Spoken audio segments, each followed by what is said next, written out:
감사합니다. 지금 사순절 지금 저희가 보내고 있습니다. 오늘은 예수 그리스도 6번째 예수는 나의 친구라는 제목으로 말씀을 나누려고 합니다. 교회를 오래 다니지 않고 교회를 이렇게 짧은 시간 내에 다녀도 듣는 이야기들이 이제 공통적으로 많이 듣는 얘기들이 있습니다. 뭐 예수 그리스도 하나님, 그다음에 성령 하나님, 그다음에 기도, 찬양 뭐 이런 단어들을 많이 듣습니다만 그 중에서 예수는 나의 친구란 얘기는 우리가 찬송가 88장에 보면 늘 우리가 찬양하지만 그 의미가 어떤 의미인지를 저희들이 깊이 생각하기가 쉽지는 않습니다. 이제 여기 결혼하신 분들도 계시지만 이제 부부간에 처음 만났을 때 불꽃이 튀잖아요. 그래서 저 사람 없이 나 진짜 못 살아라고 생각을 해서 불꽃 같은 사랑으로 이제 결혼을 해서 가정을 하지만 그 불꽃이 계속 튀어야 되는데 연속성 없이 튀다가 식으면 이제 남남이 될 수가 있는 거죠. 남남으로 만났다가 불꽃이 튀어갖고 다시 또 남남이 되고, 비록 같은 집에 살고 있지만 마음이 하나가 되지 않고 뜻이 하나가 되지 않아서 말이나 뭐 이런 것들이 많이 좀 부딪힐 수가 있는 거죠. 여러분도 경험하셔서 알겠지만 뭐 저도 예외는 없지만 교회에 올 때 아침에 차 안에서 어마어마한 전쟁들이 좀 많이 일어나잖아요. 그래서 이제 부부간에 많은 이제 언변, 별것도 아닌 거 가지고 차 안에서 다투다가 이제 교회 안에 들어와서 얼굴이 이제 이렇게 제가 한국에 있을 때 수많은 사람들 이렇게 보니까 얼굴만 딱 보면 차 안에서 뭔 일이 있었구나 이렇게 이제 느껴요. 그럴 때는 노하우가 있어요. 여자 집사님한테 말 걸면 그 불통이 저한테 날라옵니다. 그래서 조심해서 남자분한테 얘기를 합니다. 왜 그러세요? 그러면 몰라요. 그리고 쑥 들어가요. 그러면 이제 확인이 된 거죠. 그러셨구나. 이래요. 근데 대부분의 많은 사람들이 그렇게 이제 몸은 비록 옆에 앉고 있지만 마음은 이제 딴 거죠. 내가 집에 가서 이제 두고 보자. 제가 이제 큰 소리 한번 쳐야지. 이번에 내가 그냥 넘어갔다가는 계속 반복될 거야. 이런 마음을 다 있고, 여자 집사님은 또 우리 남편 왜 저럴까? 막 서로가 생각이 다른 거죠. 그러다가 열이면 9.9명은 나갈 때 얼굴이 달라져요. 정말 신비롭죠. 여러분 그런 경험은 안 하셨어요? 뭐 오실 때 평화롭게 두 손 잡고 기쁨으로 오셔서 뭐 모르시지만 저는 그런 경험들을 많이 했어요. 제 아내랑 오면서 별것도 아닌 거. 저는 신호등을 잘 지키려고 오는데 제 아내는 예배 시간 되었으니까 빨리 갑시다. 아무도 없는데 그냥 가죠. 이렇게 얘기하면 저는 신호등을 따박따박 지키다 보면 제 아내한테 이제 싫은 소리 들으면 남자니까 또 그 소리에 또 조용히 하시죠? 라고 해서 부딪히는 거죠. 그렇게 해서 이제 교회에 오면 제 입장은 좀 곤란하잖아요. 교회 오면 또 목사님이라고 부르니까 또 이제 교양 있게 세련되게 또 사람들을 맞이해야 되잖아요. 제 마음이 또 괴로워요. 아내한테 큰 소리 쳤는데 이 집사님들한테는 싱글싱글 웃고 아내한테는 이렇게 웃지도 못하고 나는 왜 이럴까? 그래서 마음이 좌절이 되는 거죠. 이중적이 되는 거죠. 그러다가도 뭔지 모르지만 예배당에 앉아서 남들이 찬양할 때 찬양이 안 나오니까 처음엔 듣다가 오늘같이 이렇게 성가대가 나와서 막 이렇게 찬양을 하면 물끄러미 보다가 또 목사님이 설교하다가 저건 나한테 꼭 굳이 저 하는 얘기 같은데 어떻게 내 얘기를 알았지? 마음에 자꾸 찔리고 다 보면 나도 모르는 사이에 마음이 눈 녹듯이 쫙 녹는 거죠. 그래서 집에 가서 아내한테 무조건 잘못했다고 빌어야 되는구나. 그래야 이게 살 길이구나. 그걸 깨닫고 돌아가면서 제 아내한테 용서를 구하고 그러다 보면 또 제 아내가 모른 척하고 받아주고 이런 경험들을 해요. 이 얘기가 바로 뭐냐면 오늘 16절에 보면 하나님께서 어떻게 말씀하시냐면 아주 쉬운 말씀이에요. 너희가 나를 택한 것이 아니라 내가 너희를 택하였다라고 말씀하세요. 16절 참 심금을 울리는 말씀이에요. 너희가 나를 택한 것이 아니라 그러니까 우리가 하나님을 택한 게 아니죠. 하나님이 우리를 택했다는 거죠. 이 말은 교회에 오기 전에 교회에 왜 오셨어요? 이 동기가 사람들마다 다 달라요. 그리고 처해 있는 위치가 달라요. 몸이 너무너무 아픈 거예요. 몸이 너무 아파서 살고 싶어요. 그런데 살 방법이 없는 거예요.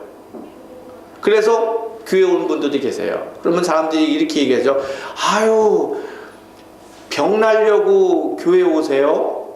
너무 그렇지 않아요? 거룩하신 하나님 앞에 예배 드려야지 내 몸 치료해달라고 그렇게 오시면 좀 그렇잖아요? 라고 타박 줄 수도 있어요.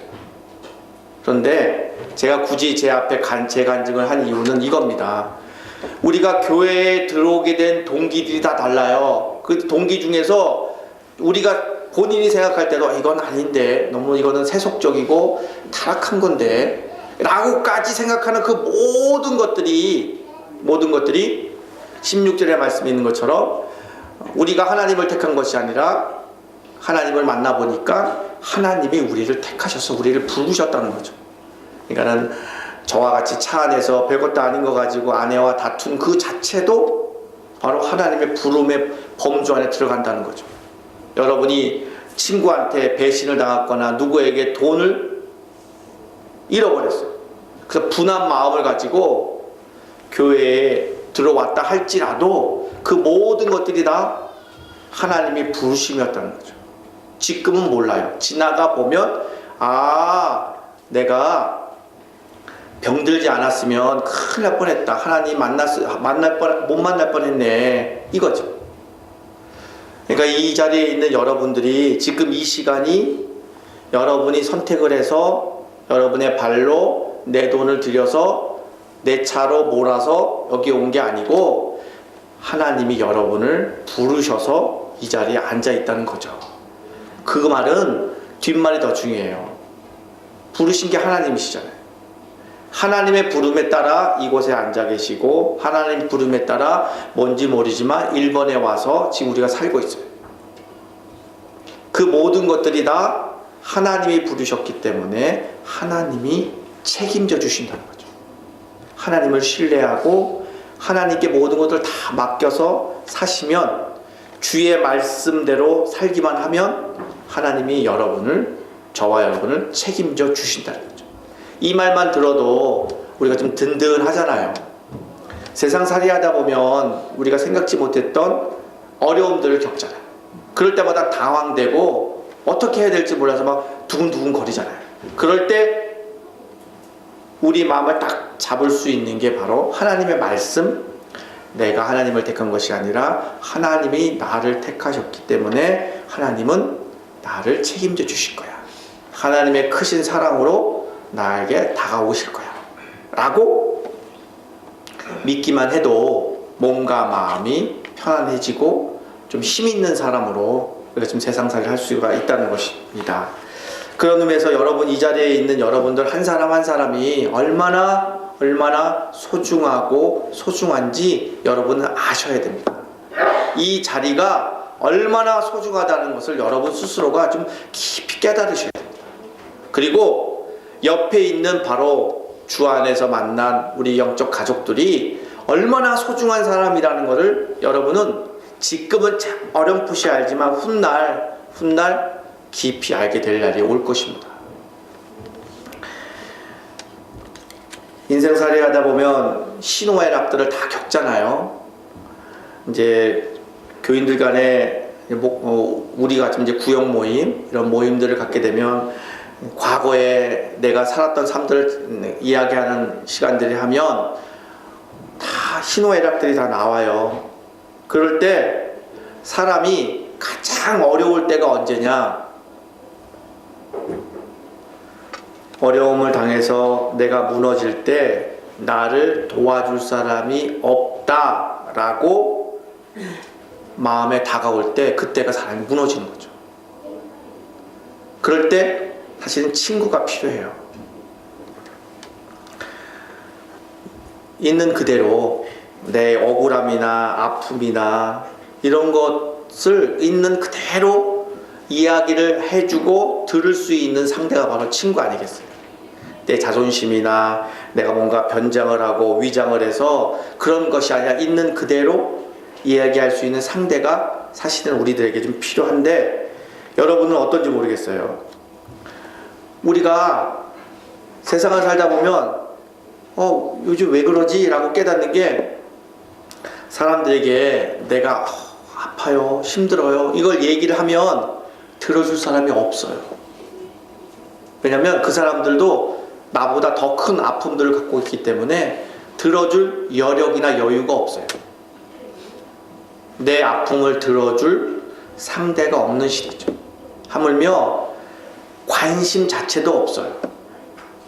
여러분의 자식 이름 아는 사람 몇 명이나 될 것 같아요? 내 자녀의 이름을 알고 내 자녀를 위하여 손 모아 간절히 기도하는 사람이 도대체 몇 명이나 될 것 같습니까? 요즘 시대는 없어요. 없습니다.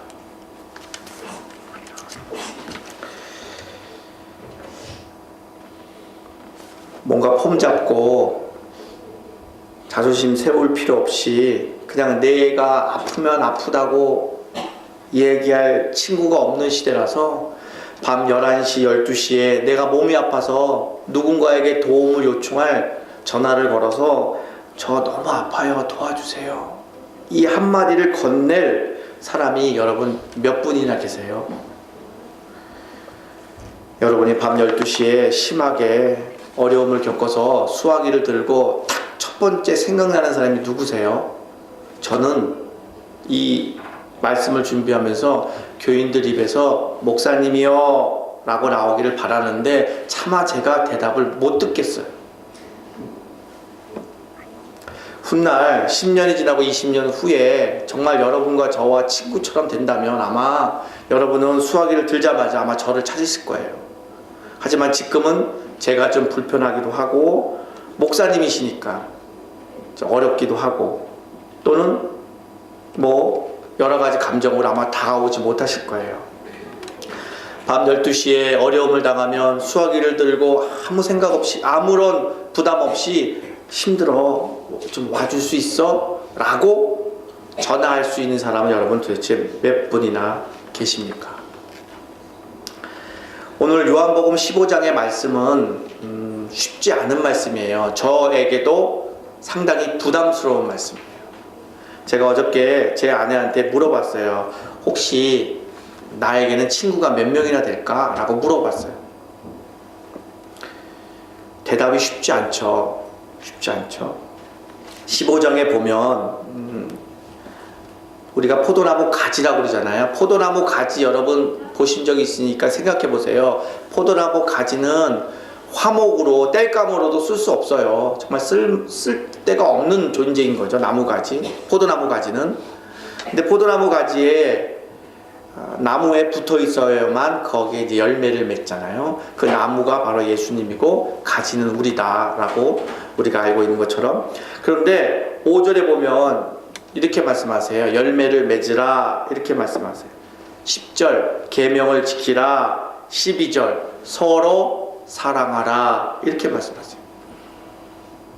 육을 갖고 있는 우리들이 이 말씀을 그대로 지키며 살기가 어렵다는 것은 저나 여러분이나 인정하는 거죠. 그런데 13절에 보니까 우리로서는 도저히 감당할 수 없는 말씀을 해요. 친구를 위하여 자기 목숨을 버리면 이렇게 말씀하세요. 쉽지 않죠. 쉽지 않아요. 그래서 저는 이 말씀을 요한복음 15장을 수십 년 동안 계속 읽으면서 거듭나고 나서 이 말씀을 읽으면서 참 저에게는 큰 부담이 되는 말씀입니다. 도대체 저는 나 임선영은 이 말씀 이거를 기억하면서 이걸 살 수 있을까? 사람들이 탈진이 오잖아요. 영어로 이제 번아웃이라고 그러잖아요. 사람이 살다가 탈진이 오는 경우는 근본적으로 찾아가면 딱 한 가지예요. 은혜를 잃어버렸을 때. 은혜를 잃어버리면 감사를 싹 들어가는 거죠. 이제 부모님의 예를 많이 들잖아요. 부모의 은혜를 잃어버리면 자식들이 원망이 생기지 감사가 안 나옵니다. 부모의 은혜는 날마다 우리가 기억해야 되고 또 기록해야 되고 또 항상 마음에 새게 되는 거죠. 우리가 1부 때도 말씀드렸지만 우리가 세상에 올 때 어머니가 목숨을 걸고 수술대에 올라갔잖아요. 그리고 그 수술대 위에서 그 단 짧은 시간 내에 내가 죽어도 좋으니까 내 자식, 내 생명을 세상에 내보려고 하는 어머니의 사생결단에 몸부림이 있었기 때문에 우리가 이 땅에 이 세상에 온 거잖아요. 그걸 잃어버리면 감사가 싹 들어가고 배응망덕하게 부모는 왜 나를 낳으셨습니까? 부모는 엄마는 나만 미워해 라고 하는 이런 이야기들이 나올 수밖에 없는 거죠. 그래서 날마다 은혜를 기억하면서 살아야 되는 거죠. 목사인 저도 마찬가지죠. 성도들의 은혜를 잃어버리면 저는 탈진이 오는 거죠. 그래서 날마다 성도들의 은혜를 기록하고 기억하면서 살아가려고 애를 쓰는 거죠. 그러니까 저희들이 일본에 와서 2년 정도 살면서 했던 모든 것들은 교회를 성장시키기 위해서, 교회를 키우기 위해서, 대신에 교인들을 위해서 뭔가를 한 것이 아니라 저희들이 했던 모든 것들은 성도들의 은혜를 잃어버리지 않기 위해서, 성도들에게 그 높고도 높은 그 은혜를 보존하는 마음으로 일부분 조금 살려고 애썼다는 것인 거죠. 여러분 눈에 보이기는 어떻게 보이는지 모르지만 저희는 여러분이 베풀어 주신 은혜가 너무 고맙고 감사하고, 그 은혜를 잃어버리면 목회자인 저는 타락이 오고 탈진이 오기 때문에 그렇지 않기 위해서 몸부림친 게 바로 우리 성도들을 섬기고 성도들을 위해서 애쓰고 수고한 것들이 다 그런 거였다는 거죠. 결국엔 제가 탈진되지 않기 위해서 여러분의 은혜에 보존하는 마음으로 그렇게 했다는 거죠. 결국엔 제가 살기 위해서라도 그렇게 했었다는 겁니다. 부모의 은혜를 잃어버리고 살아가면 근본적으로 흔들리는 겁니다. 그런데 하나님의 은혜도 마찬가지입니다. 하나님의 그 깊고도 깊은 은혜를 잃어버리면 성도로서의 타락이 오는 거죠. 신자로서 탈진이 오는 겁니다. 하나님은 멀리 계시고 모든 설교는 나한테 하는 잔소리만 들리고, 그리고 찬양하는 것들도 다 귀에 거슬리고 자꾸 마음에 갈등만 생기는 겁니다. 하나님의 은혜, 오늘 본문에 있는 예수 그리스도의 사랑, 예수 그리스도가 우리에게 친구로서 다가오신 그 사랑이 하나님으로부터 오는 말할 수 없는 은혜라는 것이 오늘 본문의 내용입니다.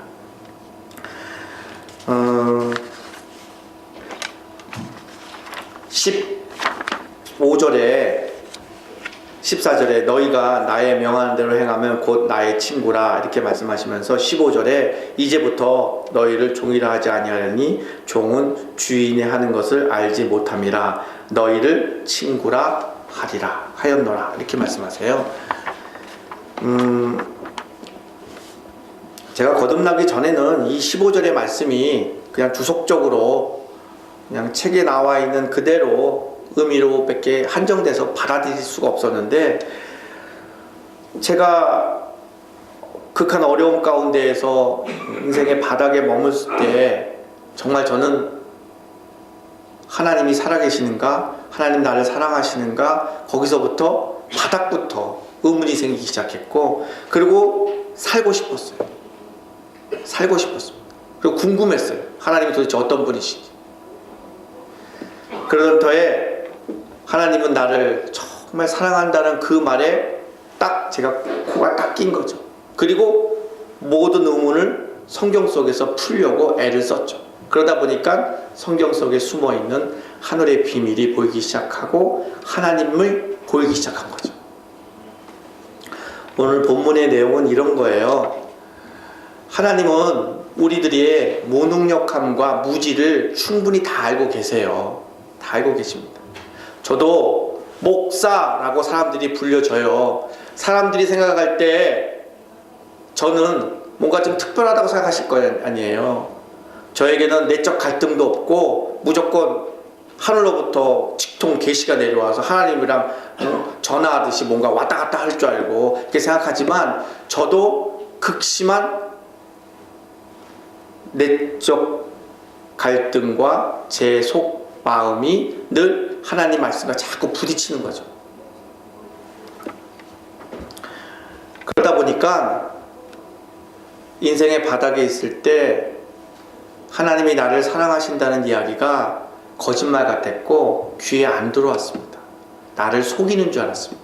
하지만 정말 하나님이 나를 너무너무 사랑하신다는 것을 머릿속으로 알고 있었지만 제 가슴이 뜨겁지 않고 눈이 있었지만 볼 수 없었던 것들이 극심한 어려움 가운데 있을 때 누군가가 저에게 하나님은 당신을 그래서 사랑하십니다, 이 말이 너무너무 궁금해서, 저거는 가짜야, 저건 나를 속이는 거야, 나도 성경을 많이 한다고, 나도 신학교를 나왔다고, 나도 성경을 잘한다고, 나도 신학책을 많이 봤다고 하고 제 안에 외침이 있지만 정말 하나님이 나를 사랑하셔서 이렇게 어려움을 주시나, 그 궁금해서 성경을 보기 시작했죠. 그전에는 성경을 볼 때는 가르치기 위해서, 누군가에게 가르치기 위해서, 교육자로서 교회에 나가서 직장생활 하듯이 내 교육자 생활을 유지하기 위해 성경을 읽었었지 정말 생명의 말씀으로 와닿지를 않았었죠. 그런데 어려움을 겪고 바닥에 있을 때 이 말씀 하나하나가 저에게는 생명이 된 거죠. 이 자음, 모음 하나하나가 저에게는 곱씹기 시작한 겁니다. 분명히 성경 안에는 길이 있을 거다. 뭔가 특별한 것이 있을 거다. 내용은 다 알고 있었지만 글자와 글자 사이에 숨겨있는 아버지의 마음을 찾기 시작한 거죠.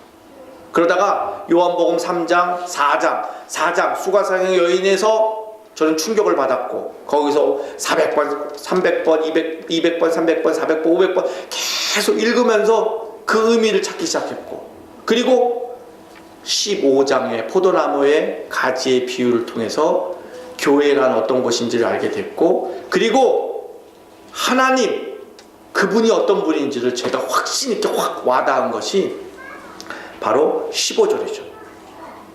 너희를 친구라 하리라. 저는 그 이전까지 친구라는 단어가 그렇게 와닿지 않았던 사람이었어요. 와닿지 않았었어요. 세상살이 하면서 불편한 것도 없고 모자란 것도 없고 돈도 없는 것도 없고 늘 풍족하게 살았기 때문에 이 친구라는 것이 와닿지가 않았어요. 근데 제가 큰 어려움이 있으니까 저도 제가 아프고 힘들다는 것을 누구에게 얘기할 상대가 없다는 것을 그때 알게 된 거죠.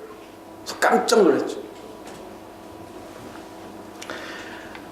하나님은 저에게 다가오실 때 친구로 다가오신 거죠. 신으로 나에게 다가왔으면 아마 저는 하나님 못 만났을 겁니다. 하나님, 저는 자격이 없어요. 병원에서 퇴원한 제 아내를 등에 업고 그 언덕길에 올라가면서 나에게 이렇게 어려움을 많이 준 하나님은 없는 거야. 하늘을 향하여서 하나님 없는 거야. 그냥 하나님은 나를 사랑하지 않아 라고 하늘을 향하여서 하나님께 외치고, 마치도 채 안 끝난 제 아내를 등에 업고 터벅터벅 걸어왔던 제가 하나님의 모습으로 제게 다가왔으면 저는 아마 꼬꾸라지고 하나님 못 만났을 겁니다. 자격 없음, 나에게는 하나님을 만날 만한 조건이 없고 자격을 갖추지 못한 못난 사람이야, 스스로가 하나님으로부터 도망갔을 겁니다. 그런데 하나님께서는, 이런 모든 것들을 알고 계신 하나님께서는 저에게 친구로 다가오신 거죠. 친구로 다가오시기 위해서 하나님은 어마어마한 일을 하신 겁니다. 저로서는 면목이 없고 감당할 수 없는 일을 하신 거죠. 그게 바로 인간의 몸으로 입고 오셔서 십자가에 달려 돌아가신 거죠. 십자가에 달려 돌아가셔서 나와 눈높이를 같이 하는 친구로 저에게 다가오신 거죠. 그래서 제가 친구이신 예수님과 어깨동무하며 갈 수가 있는 거죠. 그리고 난 이후에 저도 제 기도도 많이 바뀌었고 사람들을 바라보는 눈도 많이 바뀌었어요. 친구인 예수님이니까 어느 곳에 무엇을 하든지 친구에게 이야기하듯이 많이 얘기하는 거죠. 어느 곳에 가면 예쁜 것, 좋은 곳을 막 보면 친구인 예수께 얘기해주고, 그리고 제 솔직한 모든 감정들을 숨기고, 이렇게 기도하면 안 되지, 기도의 전형, 기도의 폼은 이런 거야, 이런 것이 아니라 내 친구인 예수께 내 마음을 있는 그대로 다 얘기해 주는 거죠. 그러다 보니까 그렇게 하다 보니까 제가 편해지기 시작한 거죠. 몸도 편해지고 마음도 편해지고, 그래서 반등, 밑바닥으로부터 반등이 일어나서 올라오기 시작한 거죠. 그 전까지는 제 아내와 저와의 관계도, 저는 교육자고 제 아내는 사모님이니까 당연히 제 머릿속에 있는 사모님의 교회 가서는 그렇게 해야 되고, 집에 와서는 사모님이시니까 다소곳하고 성경책 읽고 기도하고 이런 다소곳한 모습만 생각했으니 저희들의 관계가 그렇게 처음 만났을 때 불꽃을 튀는 관계는 못됐다는 거죠. 그러던 어느 날 진짜 친구를 만났잖아요. 진짜 친구를 통해서 내 마음을 다 쏟아놓고, 그리고 친구가 나와 어깨동무하면서 늘 같이 있으니까 든든하잖아요. 친구의 사랑을 경험하고 나서부터 제 아내를 바라보는 게 아내로 보는 것이 아니라 친구로 보기 시작한 거죠. 그래서 아내와 저는 친구가 된 거죠. 그러다 보니까 눈높이도 갖게 되고 마음도 내놓을 수 있고 생각도 서로 얘기할 수 있는 관계가 된 거죠. 제가 여러분한테 문제 내볼게요. 천국은 안 권사님이나 또 우리 모두가 이제 죽어서 천국에 올라가잖아요. 천국에 가잖아요. 그때 만났을 때 우리는 어떤 모습으로 만날까요? 그러면 그때 저 만나면 그때도 저보러 목사님이라고 부를까요? 그러면 여기서 권사님이면 천국 가서는 계속 권사님이실까요? 아니라는 건 알고 계시죠? 천국은 다 친구 사이잖아요. 예수님이 그랬듯이 친구 사이로 만나는 거잖아요. 형제 자매, 친구잖아요. 친구. 한 가정도 마찬가지예요. 하나님의 사랑, 친구의 사랑이잖아요. 친구의 사랑이 좋은 게 눈높이잖아요. 높고 낮음이 없잖아요. 참 도움을 받는 입장에서 볼 때는 참 이렇게 도와주는 사람이 없지 이렇게 생각하지만, 도와주는 사람 입장에서 볼 때는 참 도울 사람 없다 이런 얘기를 해요. 참 도울 사람이 없어요. 뭔가 이렇게 도와줘도 그 도와주는 것이 관계가 계속 이어져야 되는데, 이렇게 도와주면 받는 사람이 그거를 소화를 못해요. 그래서 늘 미안하고 죄송해서 자꾸 이렇게 피해요. 도울 사람도 없고 도와줄 사람도 없고 그런 거죠. 친구들은 그렇지 않잖아요. 친구는 나와 눈높이가 같기 때문에 내가 뭔가를 해줘도 받아줄 수가 있잖아요. 쉽게 받아줄 수 있잖아요. 내가 베풀어도 그거를 쉽게 받아주잖아요. 그러니까 관계가 영원한 겁니다.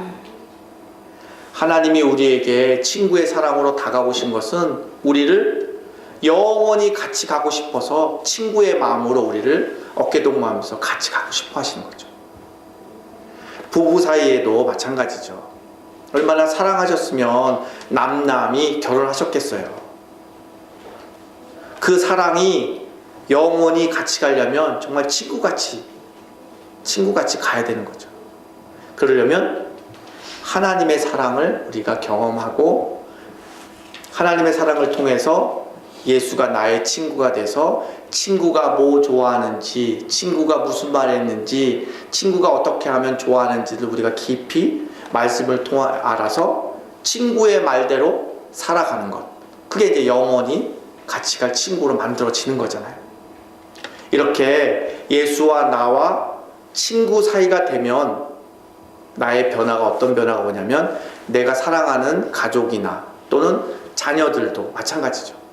비록 자녀지만 친구의 마음으로 자녀를 바라보면 그 관계가 지금보다는 더 부드러운 관계로 만들어지는 거죠. 그렇지만 나는 아버지고 너는 내 자녀니까 하고서 상하관계로 계속 자녀를 바라보면 자녀가 어릴 때는 부모 말을 듣지만 크면 잘 듣지를 않잖아요. 왜냐하면 자녀 입장에서 볼 때는 부모님은 내 마음을 몰라 하고 오해할 수가 있잖아요. 그래서 사랑, 우리가 알고 있는 이 사랑은 무엇인가요? 고린도전서 13장에 사랑은 무엇인가? 7절, 오래 참고 이런 말씀 있잖아요. 사랑은 뭐냐? 오래 참는 것입니다. 이렇게 얘기하잖아요. 근데 사람의 성정으로는 할 수가 없어요. 저도 그걸 할 수가 없어요. 어떻게 제가 오래 참아요? 하지만 비결이 있어요. 예수가 나의 친구가 되고, 예수가 나의 친구가 되기 위해서 십자가에 달려 못 박아 돌아가셨다는 것을 날마다 기억하면서 내 친구와 깊은 교제를 통해서 친구와 함께 어깨 동무하면서 인생길 걸어가면 뭔가 참을 수 있는 힘이 생기는 거죠. 든든한 거죠. 누군가에게 속상한 얘기 들어도 바로 욱 하는 게 아니라 그 속상한 얘기를 들어도 그걸 넘어갈 수 있는 힘이 생기는 거죠. 그래서 제가 늘 얘기하지만 한 가정이 천국의 가정을 이루려면 어머니의 기도와 아내의 인내가 필요하잖아요. 남 얘기가 아니라 바로 저의 얘기입니다. 제가 그렇게 해서 오늘날까지 왔기 때문에 아내의 인내, 아내들이 잘 참을 수 있는 거는 아내도 하나의 성정을 갖고 있는지라 어떻게 끝까지 참아요. 힘으로는, 도덕으로는, 교양으로 배워서는 안 돼요. 딱 비결은 한 가지입니다. 예수, 하나님의 사랑을 경험해야 되는데 그 사랑이 눈물겨울 정도로 너무 고마운 것은 내게 친구로 다가오셔서 친구의 사랑으로 내게 다가오셨다는 것. 그게 너무 감사하고 고마운 거죠. 그래서 예수가 나의 친구가 돼서 늘 예수와 대화도 나누고 수다도 떨고 예수와 같이 인생 얘기도 하고 아름다운 자연의 얘기도 같이 하면서 친구의 사랑을 계속 나누다 보면 거기에 우리 안에 확신이 생기는 거죠. 하나님의 사랑, 하나님의 은혜를 확신을 갖게 되는 거죠. 그러면 우리 마음이 따뜻해지고 넉넉해지는 거죠. 그러다 보면 아내 눈에 남편의 저러면 안 되지 하고 눈에 자꾸 거스렸던 것들이 그리고 잔소리했던 것들이 이제는 아내가 입을 딱 다물고 꾹 참아줄 수 있는 힘이 생긴 거죠. 남편도 알아요. 아내가 한마디 할 때가 됐는데 왜 말을 안 하지? 알아요. 참아주는지 알아요. 그게 고맙고 고마워요. 근데 남자 체면에 얘기는 못하고 넘어가는 거죠. 근데 그게 계속 반복되다 보면 저처럼 되는 거죠. 저처럼 애처가가 되는 거죠. 오늘 하나님이 우리에게 사랑이라는 것을 우리에게 주셨잖아요. 성경의 가르침이 뭐냐? 이 두꺼운 성경책의 핵심은 사랑이시잖아요. 하나님은 우리를 사랑하십니다. 근데 그 사랑이 우리 같은 죄인들에게 하나님의 사랑이 다가오면 우리는 우리의 죄가 들통나잖아요. 살아온 삶이 들통나잖아요. 무서운 거예요. 본능적으로 하나님과 등지게 돼 있어요. 그것을 하나님은 다 알고 계시기 때문에 내가 도망갈까봐, 내 죄 들통나서 내가 다른 사람들한테 무한당할까봐 그것을 다 헤아리셔서 친히 십자가에 못 박아 죽으시고 십자가의 죽음을 통하여서 예수는 자기 낮음, 인카네이션이라고 하죠. 자기 낮음을 친히 하셔서 눈높이를 우리와 같게 하셔서 친구로 다가오신 거죠. 친구로 다가오시니까 우리가 환영하고 맞아들이는 거지, 정말 신의 모습으로 광빛으로 우리에게 다가오신다면 우리는 감당할 수 없었을 겁니다. 감당할 수 없어요. 오늘 본문을 통해서 우리는 고맙고 고마우신 예수의 그 사랑을 우리가 깊이 깨닫습니다. 이제 우리가 사랑을 받았잖아요. 정말 받았잖아요. 감당할 수 없는 면목은 없지만 그 사랑을 받았잖아요. 그럼 이제 우리가 어떻게 살아야 될까요?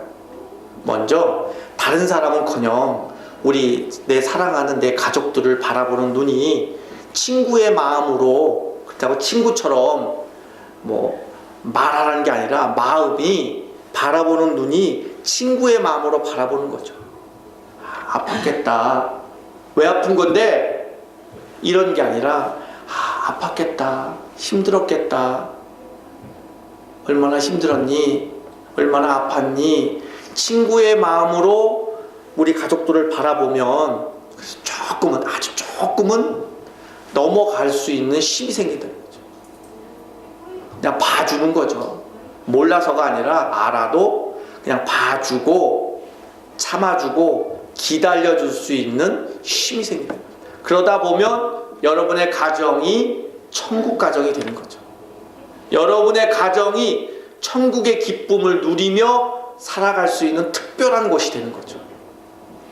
동경제일교회도 마찬가지예요. 우리가 서로 바라볼 때, 저도 우리 교인들을 바라볼 때 친구의 마음으로 바라보는 거죠. 저분 왜 그러실까? 왜 저러시지? 이런 게 아니고, 오죽했으면 저랬을까? 얼마나 아프셨을까? 얼마나 힘드셨을까? 친구의 마음으로 바라보는 거죠. 거꾸로 여러분도 저를 목사님 구름 위에 둥둥 떠서 거룩거룩하게 사시는 그런 분이 아니라 그냥 친구처럼 저와 여러분이 사랑을 나눈다면 우리의 만남은 신비롭고 기적 같은 일들이 날마다 일어날 것이고, 또한 우리의 만남은 오래 가는 거죠. 오래 가는 거죠. 오래 가는 거죠. 그래서 제가 이재훈 집사님 처음 만났을 때 집사님한테 제 마음에, 집사님 제 부탁이 있습니다. 저를 친구처럼 대해주시기 바랍니다. 했을 때 이재훈 집사님도 좀 놀라셨어요. 나이가 나보다 훨씬이 아니지만 좀 많으신데 어떻게 제가 형님 아니신가요? 이런 표현을 안 하셨지만 또 우리 이재훈 집사님 예의가 바르시니까 그렇게 저 집사님 마음에 이제 그게 이제 허락지 않으신 거죠. 제가 목사님이시고 연배도 많으시니까 제가 모셔야죠. 이런 마음이신 거죠. 그렇지만 제 마음은 지금이나 오히려 똑같은 마음이죠. 정말 친구처럼 눈높이를 같이 해서 같이 그런 친구의 사랑을 서로 우리가 나누다 보면 우리 동경제일교회가 많은 사람들이 꿈에 그리워하는 교회다운 교회, 진짜 그 교회를 우리 가운데 이루어지리라고 저는 확신을 합니다. 말씀을 정리합니다. 세상 일로 인해서 당장 내일 여러분이 만나야 될 그 세상 일들을 통해서 혹시 여러분 두렵고 무섭고 지친 분들이 계십니까? 그 모든 것들을 다 알고 계신 하나님이 친구로 우리에게 다가오십니다.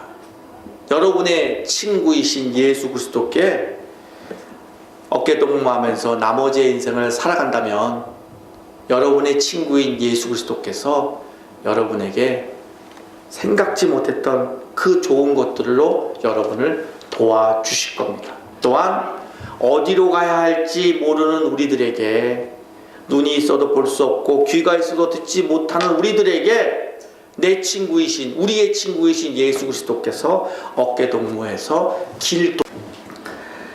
아버지 하나님, 감당할 수 없는 하나님의 은혜를 저희들에게 허락하시고 하나님의 사랑으로 우리들에게 무조건 용서해 주시고 무조건 일으켜 세워 주시고 하늘의 복을 주시기를 열망하고 계신 하나님, 이곳에 하나님의 사람들이 하나님의 은혜를 잠잠히 기다리고 있습니다.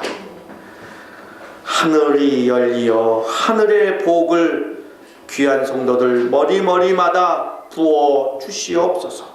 하늘의 복을 받은 자들이 가정과 세상을 변화시키려고 합니다. 하나님, 우리를 사랑하심에 하늘의 복을 허락하여 주시옵소서.